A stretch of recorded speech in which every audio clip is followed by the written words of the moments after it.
আলহামদুলিল্লাহ ভীষণ ভালো আছি। আর আজকে ঈদের দিনে এত সুন্দর একটা আয়োজনে এসে আরো ভালো লাগছে।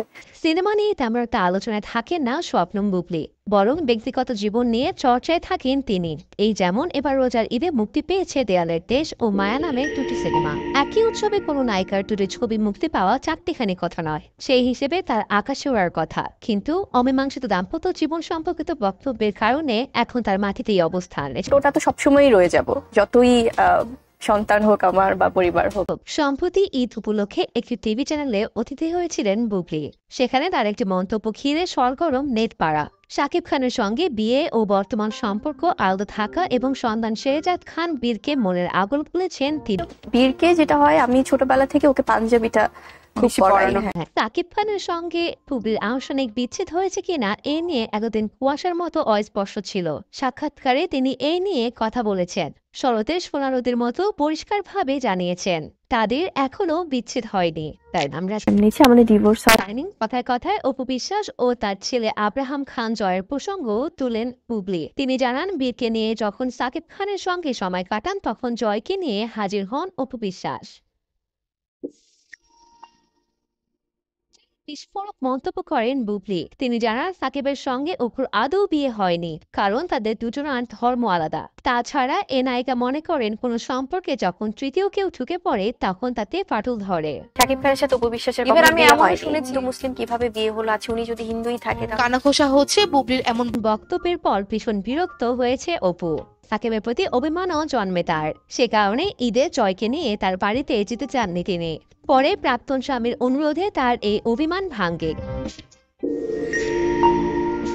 শোনা যাচ্ছে অপুর মতো সাকিবও নাকি বুবলির বক্তব্যে বিরক্ত। এতে কিং খানের ঈদের আনন্দ ফিকে হয়ে গেছে বলে জানিয়েছেন তার। উনি যেটা বলেছেন যে আমি শেহজাদ এবং শাকিব খান আমরা একটা প্রাইভেট টাইম বা কিছু একটা টাইম কাটাচ্ছিলাম, সেই সময় হচ্ছে উনি এসেছেন। আসলে এই কথাটার ব্যাখ্যা দেওয়ার রুচি আমার নেই, কারণ প্রত্যেকটা মানুষেরই না একটা ব্যক্তি জীবন থাকে, একটা ব্যক্তিত্ব থাকে। ওই দিনটা হচ্ছে প্রথম রোজার দিন, একদম ফার্স্ট রোজা। তো ফার্স্ট রোজার দিন আমি আমাকে আগেই বলেছিল আমার শাশুড়ি এবং আমার ননদ, আমি বেশ কিছু সময় ওরা দেখেছিল যে আস্ত খাসির একটা ডালা পাওয়া যায়, যেটা আমার বেশ কিছু ফেসবুক বা কোনো একটা জায়গায় প্রমোশনালি আমার ননদ আমার শাশুড়ি দেখেছে। তো সেই সুবাদে বিগত 7-8 দিন থেকেই আমাদের আলোচনা হচ্ছিল যে প্রথম রোজার দিন কিন্তু তুমি আমাদেরকে আস্ত খাসির ডালাটা খাওয়াবে, ওকে? তো আমি বললাম যে আচ্ছা ঠিক আছে। তো যেহেতু এটা একটা 3 to 4 days এর একটা প্ল্যানিং থাকে, তো যাদেরকে আমরা অর্ডার করব, তো ওই রকম ভাবেই আমি অর্ডার করেছি এবং ওদেরকে আমার বলা ছিল যে খাসিটা আমি নিজে হাতে কিনে দিব, তাহলে তোমরা ইয়ে করতে পারবে। অ্যান্ড এটা মিউচুয়ালি আমাদের প্ল্যানিং, আমি, আমার শাশুড়ি, আমার ননদ, আমাদের ফ্যামিলিগত প্ল্যানিং। যেহেতু ফার্স্ট রোজা প্রায় 1 বছর পর সাকিব বাসায় আছে, সেই সুবাদে আসলে আমাদের মিউচুয়ালি একটা প্ল্যানিং। সেই প্ল্যানিং এর যথারীতিভাবে ওটা ফার্স্ট রোজার দিন আসলে যে দিনটার কথা উনি উল্লেখ করে বলছেন। আমাকে বলা হলো, তা আমি 2-3 দিন আগে এরকম অর্ডার করেছি একটা ডালা যে আস্ত খাসি। তারপরে সেই সুবাদে ইফতারির আমি তো নিশ্চয়ই বাসায় অনেক আগে থেকেই আছি। আমাদের মিউচুয়ালি প্ল্যানিং এইভাবে আমরা ফার্স্ট ইফতারটা করব। তো বলেছে আচ্ছা ঠিক আছে। সে স্বাভাবিকভাবেই আমি অর্ডার করেছি 3 দিন আগে, যেটা প্রথম রোজার দিন আমরা ওটা হাতে পেয়েছি। হাতে পেয়ে আমি আবার আস্ত খাসির ডালা ছিল। আর সে কিন্তু হচ্ছে গিয়ে ইফতারির সময় তার অফিসে গিয়েছে। তার বাসা এবং অফিসটা কিন্তু আলাদা, কেউ কখনো এক মনে করবেন না। তো ইফতারির পর পর তো আমরা মানে ইফতারি করা হয়েছে, সে হাসতে হাসতে বাচ্চা নাস্তা খাসি বসায় দিয়েছে। আমার ননদ যেহেতু পুরান ঢাকা রিলেটেড, উনি আবার হাসাহাসি করতেছিল, লাইক এরকম একটা এনভায়রনমেন্ট গেছে। তো 7টা থেকে 7:30টার সময় সে একটা কিছু খাবে বা কিছু একটা নেবে মনে হয়, তো আমাকে বললো তুমি বাসা থেকে আনো। তো আমি বাসাতে আনতে গেছি। সেই জিনিসটা আনার টাইমিং 30 to 40 মিনিটস, এর বেশি নয়। 40 মিনিটস পর আমি আব্রাম আসিনি, আমি আব্রাম অ্যান্ড আমার ননদের মেয়ে ছিল আমার সাথে। যেহেতু জিনিসটা নিয়ে যাচ্ছি, ওরাও বাচ্চা মানুষ, আচ্ছা ঠিক আছে আসে। আর আমার ননদ হচ্ছে যে আমরা রেডি করলাম।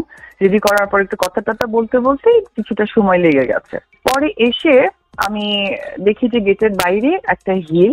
তো আমি নক করলাম, নক করে ফ্র্যাকশন অফ সেকেন্ড, মানে 5 সেকেন্ডও টাইম নেয়নি, 5 সেকেন্ডও টাইম নেয়নি, 5 সেকেন্ডের মধ্যে গেটটা উনি খুলে দিয়েছে। আমি বের হওয়ার সময় আমি তখন ওনার সাথে ওনার অ্যাসিস্ট্যান্ট থাকে। আমি কিন্তু গেটটা নক করেছি, আমি গেটটা খুলেছি, মেইন গেটটা খুলে ওর সাথে আমার ওই ছেলেটার সাথে আমার দেখা হলো। তখন আমি ধরেই নিলাম যে হয়তো সেজাত এসেছে। সেজাতের সাথে কে আসে, কারণ সেজাত তখন স্কুলে যায়, ও তো একা মুভমেন্ট করে। ডেফিনেটলি প্রথম রোজার দিন প্রত্যেকটা সন্তানের অধিকার আছে তার বাবার সাথে দেখা করার। আমি এটাকে কোনোভাবেই মাথায় নিই, আমার ইচ্ছেও ছিল না কখন এই প্রসঙ্গ নিয়ে আমি আপনাদের মিডিয়ার সাথে আমি কথা বলবো। ও যখন আমাকে দেখলো তো আমি উপরে গেলাম, উপরে গিয়ে আমি আবার হচ্ছে যে আমার শাশুড়িকেও বললাম যে আমার মনে হয় সেজাত আসছে, তো আমি কি ওর জন্য কিছু নিবো? তা আম্মা বললো কি খায় আমরা তার জানি না, তো যেটাকে সেইটাই নিয়ে যাও, চাইলে না হয় পাঠাবো না, ওকে ফাইন। তো ওটা নিয়ে আমরা কথা বলে আলটিমেটলি যখন রেডি হয়েছে তখন তো আমি নিচেই নামবো, যে একটা জিনিস খেয়ে চাইছে খাবে এটা বলেছে।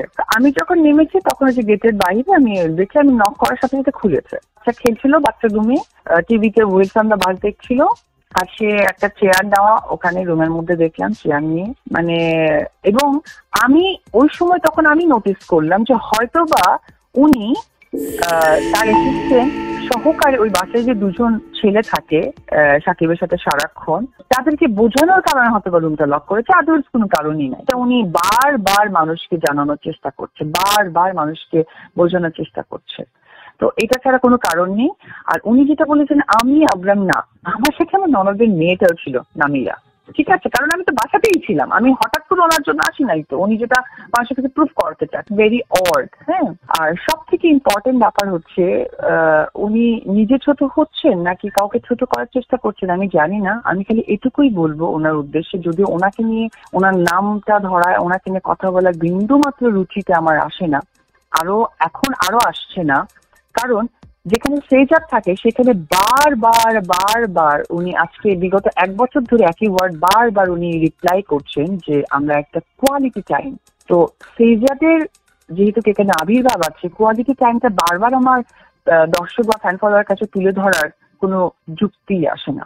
একটি সন্তানের পরিপ্রেক্ষিতে অনেক কিছুই আমরা সবাই দর্শক থেকে আমরা সকলেই অ্যাডাল্ট এবং বুদ্ধিমান, এবং উনি বেশ কিছু জায়গায় উল্লেখ করছেন তার সন্তান নাকি তাদের কোয়ালিটি টাইম করার জন্য নিজেই চলে যায়। সন্তান নিচেকে এতটা ছোট, কোয়ালিটি টাইম সম্বন্ধে ফ্যান ফলোয়ার ছাড়া আপাতত সন্তান বোঝার ক্ষমতা হয়নি। তো আসলে এটা কি উনি একজন কর্পোরেট ব্যক্তিত্বকে ছোট করতে চাচ্ছেন নাকি উনি নিজে ছোট হচ্ছেন আমার বোধগম্য আসে না। বাট উপরওয়ালার কাছে, আল্লাহ তাআলার কাছে আমি প্রে করি আল্লাহ যেন ওনার হেদায়েত দান করে। অপু বিশ্বাস যেহেতু আমার ছেলের মা, ওকে, অফকোর্স সে আমার স্ত্রীও, এবং প্রেমে পড়লাম না রে, মজা কি বুঝলাম না রে, শুনলাম না মোবাইল ফোনে আই লাভ ইউ।